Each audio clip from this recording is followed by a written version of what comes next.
Good morning, I'm Trevor Ault. And I'm Janae Norman. Here are the top 5 things to know this Friday. Number 1, several developments in the impeachment battle in Washington. Today, House lawmakers will hear from the intelligence community's inspector general as part of the impeachment investigation. It comes a day after the former U.S. envoy to Ukraine turned over text messages to Congress showing that a meeting between President Trump and the president of Ukraine apparently hinged on Ukraine's willingness to investigate Joe Biden. All this as the president now urges China to investigate the Bidens as well.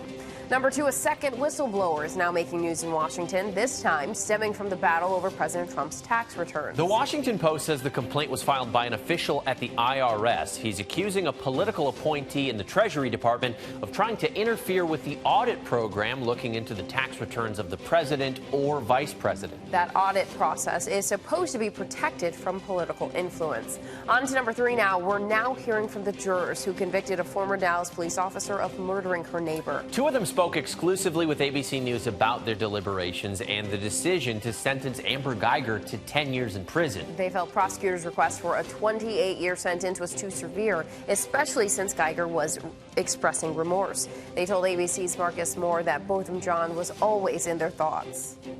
You were talking about Botham, and based on hearing you, it really seems like, particularly during the punishment phase, you were really thinking about him. We had to. I mean, it was like a wonderful, innocent person who should still be here. I think that was one of the hardest things I've ever had to do. We have more of that exclusive interview airing on Good Morning America this morning and later here on ABC News Live. We head to the Bronx Zoo for number 4. We have an update on a woman who danced in the lion's den. She's now been identified. And police are asking for the public's help to locate Maya Autry. They say she's also suspected of trespassing in the giraffe exhibit, and she's facing trespassing charges. And finally, number 5, an urban cowboy causing controversy in New York City. So this man and his wife live on the very densely populated Staten Island, but own a horse named Morgie. They built a stable so they could keep Morgie in the driveway. The neighbors are not too happy about the smell. Some people have complained to the health department, but apparently it is legal to own a horse in New York City. And they've even ridden Morgie to the drive-thru at Dunkin' to get coffee, but as you can imagine, that didn't go over too well. A lot more horsing around to do. Ride your horse into the weekend, folks. It's Morning America. Giddy up.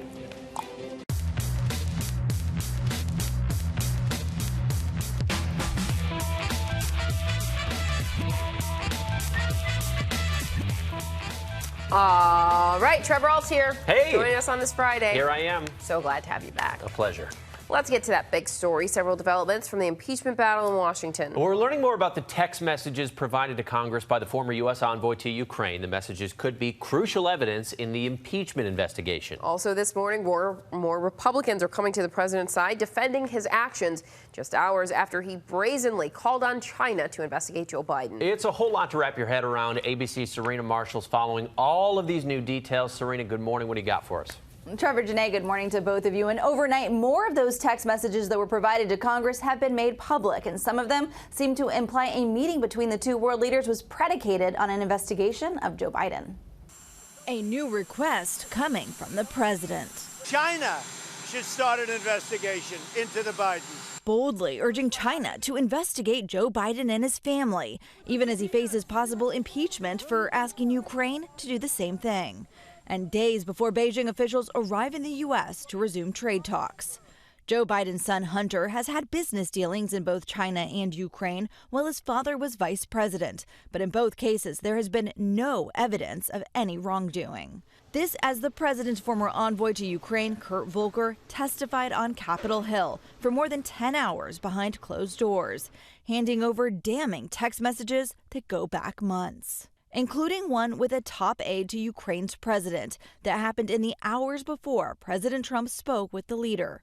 In the exchange, Volker emphasizes a meeting is predicated on an investigation, writing, "Assuming President Xi convinces Trump he will investigate, get to the bottom of what happened in 2016, we will nail down a date for a visit to Washington."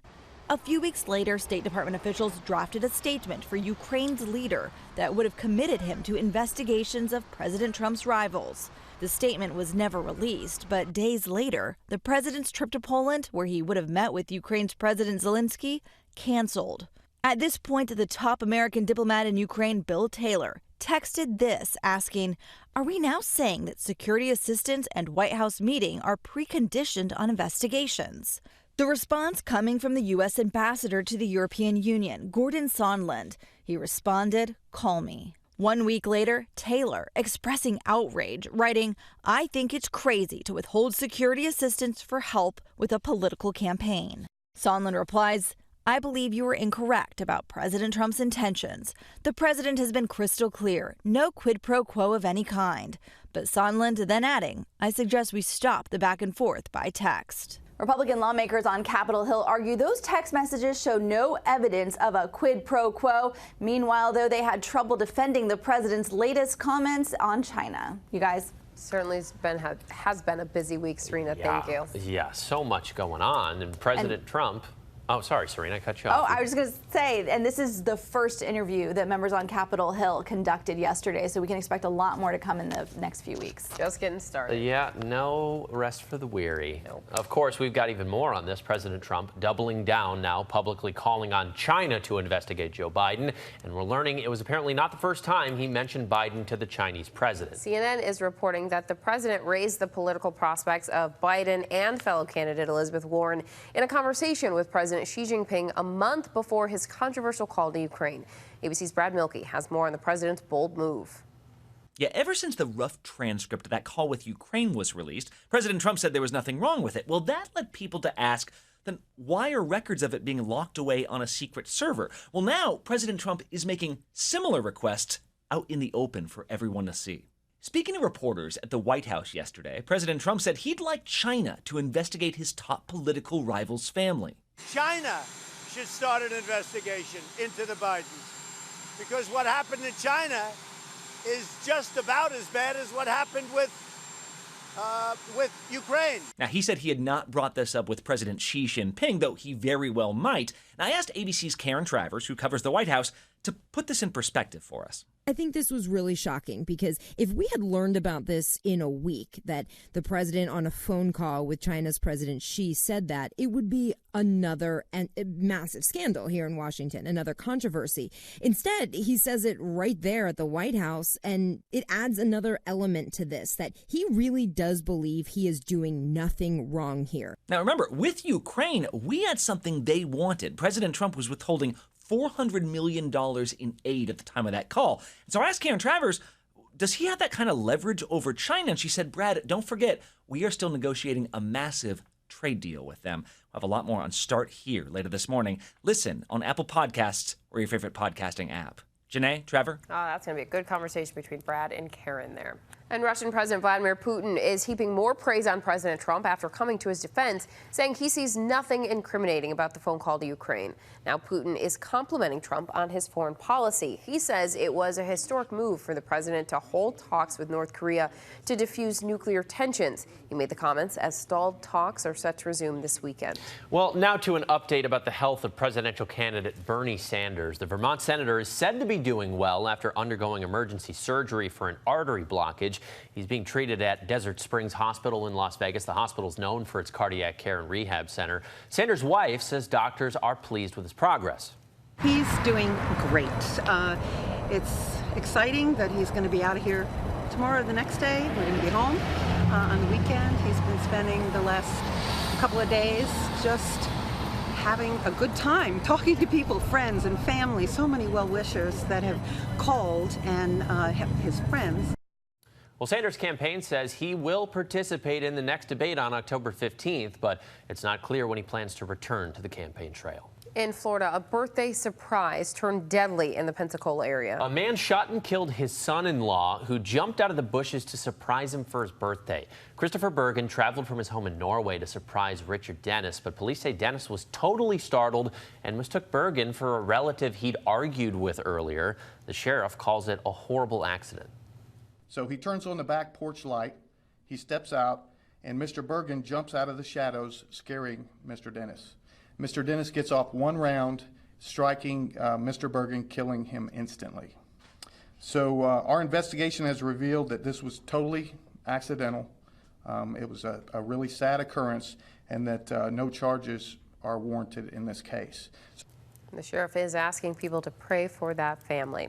Actor James Franco is accused of sexual harassment in a lawsuit filed by 2 former acting students. The actresses allege that the actor and his production company subjected them to sexually exploitive film shoots and auditions. In a statement, Franco's lawyer denied the accusations and called the lawsuit ill-informed. A Florida high school football coach has been suspended for 6 weeks after helping a student who had nowhere to stay. State officials say Robert Weiner violated a rule preventing coaches from making living arrangements for players. The coach says the student moved from out of state and his guardian could no longer care for him. That coach plans to appeal the ban next week.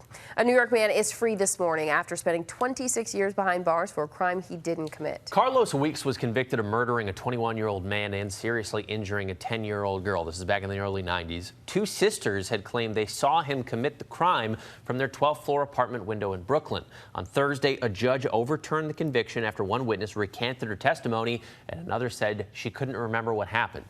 Just want to say I'm feeling good and happy to be out. And I hope Gonzalez continues with his conviction review unit work, because there's a lot of guys up there that need it.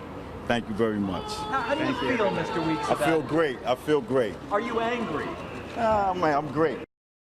Weeks is now 46. He was just 20 years old when he was sentenced to 27 years to life in prison. He has spent much of his life trying to prove his innocence. There's no possibility of perjury charges. Unimaginable that he spent more time in jail. Right, the amount of effort. Yes. But we do know that in Brooklyn they've launched that unit that's just diving into making sure that so many people who have been prosecuted actually are guilty. Yep. 26 people have been exonerated since it was started in Unbelievable. Unbelievable. Well, coming up, Taylor Swift needs to calm down. Why she's crying over a banana. But first, the Banksy painting selling for a record price. And no, it did not self-destruct. Banksy did not paint Taylor Swift. We'll show it to you. Stay with us.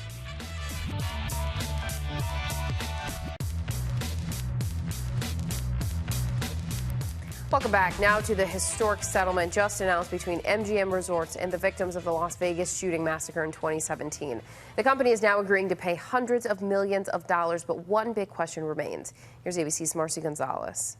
A major payout for an immense tragedy, just days after mourners marked the 2nd anniversary of the deadliest mass shooting in modern U.S. history. Charleston Hatfield, 34, Henderson, Nevada. MGM Resorts agreeing to pay as much as $800 million to settle claims from victims of the Las Vegas massacre and their families. There's no money that can, have her back to me. Gus Castilla's daughter Andrea was one of 58 people killed when a gunman opened fire from his hotel room at the Mandalay Bay towards concert goers below.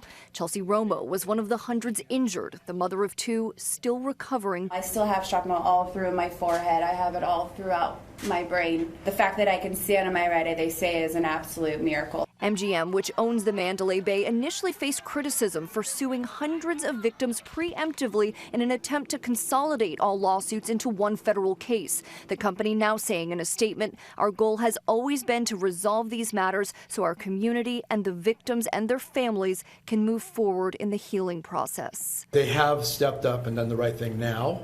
That's the key. And attorneys say it's still unclear exactly how the money will be divided. MGM says it expects the entire payout process to be completed by the end of next year.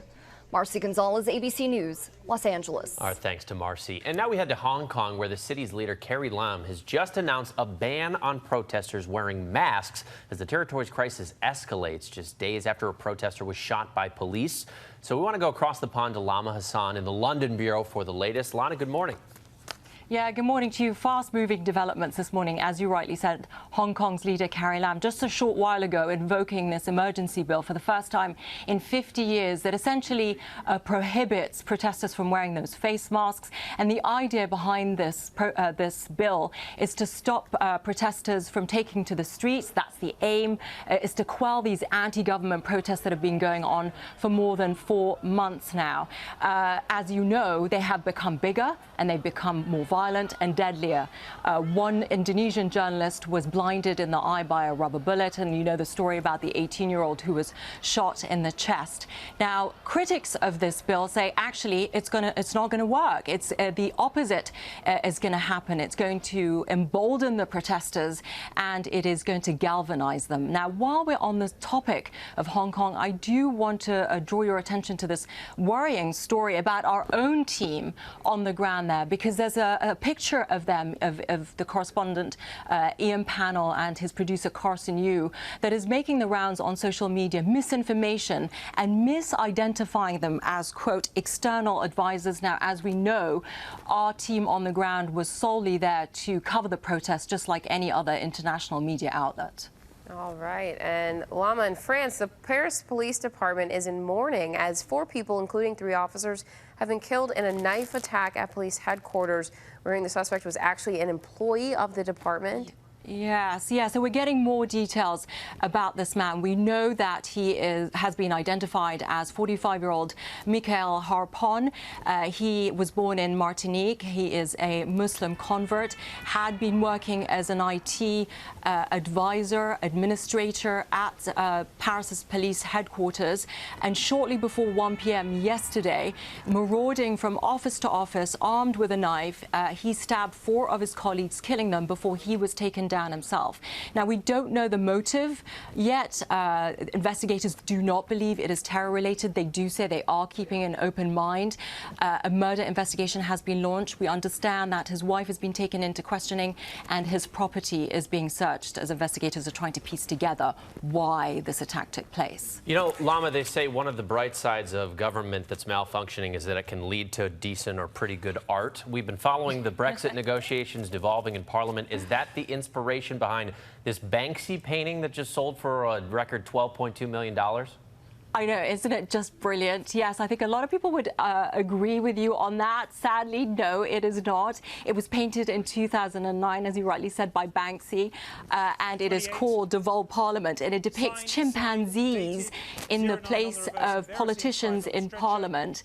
And yesterday it went under the hammer and was auctioned for a record $12.2 million. Banksy himself saying, taking to Instagram and saying a record price for a Banksy painting. Shame I didn't still own it. And of course, this comes a year after that famous painting, the girl with the red balloon, also went under the hammer. And just as it was being auctioned, you remember when it actually self-destructed and self-shredded. Thankfully, this latest painting did not. Now, I'm not going to name and shame, but there are some people on the news desk sitting behind me who think that we are now in the wrong profession, given the amount that painting was sold for, right? They might be right, but it did look like a great painting. Yeah, he's great. I love Banksy. Lama, thank you for joining us. Have a great weekend. And you. All right, now let's get a check for notifications, starting with a former first couple celebrating their 27th wedding anniversary. Barack and Michelle Obama celebrated their day yesterday with a pair of social media posts sharing never-before-seen photos. The former president showed this snap of the 2 of them facing away from the camera as they watched the sunrises in Tanzania. And the former First Lady shared this photo of the 2 of them standing on a porch on Martha's Vineyard. She captioned it, "Here's to our next chapter of becoming empty nesters and discovering what's next." Very sweet. Congrats. Remember that time Taylor Swift cried over a banana? How could we forget? The world now knows about it, reportedly thanks to her own mother, Andrea Swift. The singer appeared last night on The Tonight Show with Jimmy Fallon, who surprised her with video of Swift recently recovering from LASIK eye surgery and apparently still pretty out of it from the anesthesia. Check it out. Okay, so she found a snack. It wasn't the one I wanted. Stop, you can't cry. That's not supposed to be what you're doing. I try to get this one. I'm gonna get the other one for you. Okay, here we go. This one, but what do we do with this now? I'll eat it. It's mine. But it doesn't have a head. Honey, it's fine. I don't need a head. Okay, I'm fine. You don't want to cry. Swift then curled up in bed with a banana, telling her mother Don't fall asleep. I'm not eating asleep. a banana, okay? I'm not asleep. My mind is alive. My mind is alive. There you have it. Next, watch a group of surfers head straight up the face of this massive wave. So this wave caught most of the surfers by surprise. This was much bigger than others in the area, as you can imagine, because it is insanely huge. So big. So big. Yeah. So big. It is. Giving birth had to wait for some die-hard hockey fans in St. Louis. John and Melissa's daughter was set to, Melissa was set to be induced Wednesday. At about the same time, the Blues were set to raise the first Stanley Cup banner in club history. After a chat with their doctor, the inducement was pushed back 3 hours, giving them just enough time to attend the game and see that ceremony. Listen, if you're a die-hard fan, right, then you got to do what you got to do. Right. And so that's our question of the day. Is there anything you would delay giving birth for? It's just 3 hours. We said Beyonce. I mean, if you're making an appointment earlier. anyway, you can push it back. Yeah, that's the whole point of the appointment, right? Is that it's at your leisure. Exactly. As long as you don't get that charge for changing it within 24 hours. That's true. you're It good to probably go. costs like 15 grand. Tell us way in the that it comments or costs. tweet us at ABC News Live. Next to the 7-year-old rapper who's quickly turning into an overnight sensation. Her name is Mason McMillan, a.k.a. Mac Sauce, and she writes her own lyrics to the beats of her favorite hip-hop songs. It's a little kids party, you cannot get in. We know that you're too old, you know that you're not 10. See me playing Barbie swing, make up for my friend. First single was a hit, now I'm doing it again. Little kid party, you cannot get in. Her dad shared a video on Twitter where it was retweeted 21,000 times, viewed by nearly 1 million people. Incredible. That's hot fire. Yeah, hot fire. As they say. Dylan, Dylan, Dylan. And this weekend, there will be more characters than usual on the streets of Manhattan. Comic-Con has opened in New York, and more than 250,000 people are going to be there, many of them in costume. It's one of the largest gatherings of its kind. The Big Apple's turn to celebrate movies, TV shows, video games, books, and more. I say where it's geekdom at its best. Yeah, of course. Why not? There's no labels. We're all here, having fun with each other, and it's a great event. Where else but New York Comic Con can you see a 16-foot arcade game, a jelly bean Voldemort, and fans dressed like this? You are an unemployed Captain America. From where? My own imagination. I'm Billy Butcher from The Boys, the Amazon Prime series. We've been doing it for a little while now. It's exciting. Every year I think you get more and more into it and you develop your cosplay a little bit better. We've gotten better over the years, I'll give us that. More than 250,000 people will pack the Javits Center this weekend, many sharing their love of these characters with family. To kind of pass along the tradition, share the love with the family, And he surprised me and I was so happy. San Diego's Comic-Con is considered the flagship annual event, but more than 100 other cities hold some version of Comic-Con, a place for entertainment companies to connect with fans. We get to show off a lot of new things that we have in the works, from comics, video games, TV shows. New York is a hustle show, man. It's just like the city. It's nonstop. It keeps you on your toes. The New York event has its own unique challenges, like how to take mass transit dressed like a dragon. I take the LIRR. Like that? Take the wings off and the tail off. Okay, so the LIRR, if anyone doesn't know, it's the Long Island Railroad. You got to take your wings and your tail off to fit, I guess. Yeah, that's right? a good rule in general, I would say, for mass transit. When we come back, we've got to look at what's to come in the day ahead. Plus, what these middle school football players did for their coach will send you into the weekend with a smile. Stick around. Here's what to watch out for today. President Trump is scheduled to visit the wounded warriors at Walter Reed Military Medical Center before speaking at a Young Black Leadership Summit held by conservative nonprofit Turning Point USA. In the Jussie Smollett case, a Chicago judge will consider whether the special prosecutor investigating the decision to drop charges against Smollett has a conflict of interest after a court filing disclosed that he contributed to the campaign of the case's prosecutor, Kim Foxx. And teen climate activist Greta Thunberg, who put global leaders on notice at the United Nations 2 weeks ago, will join a climate strike in Iowa City. Plus, don't forget to tune into the debrief for an update on all of our top stories, and the briefing room for a breakdown of the latest headlines in politics. And we leave you with this great story. A middle school football coach in Louisiana finally has a car younger than his players thanks to 2 of them who went the extra mile. Skip Babineau's team surprised him with the GMC Terrain. He calls it the Silver Bullet. It's replacing his late 90s SUV. 2 of his players came up with the plan for the new ride, starting a GoFundMe account and earning money doing yard work. They raised $12,000 and then they cut a deal with a dealership to get that new car. He says he's surprised that they were able to keep the surprise for him, and he feels very blessed. Organizations. Yep, not bad, Good kids. team. That's it from us. Yeah, I think that just about wraps it up. I'm good with that being Friday. Take it. Have a good weekend. Enjoy.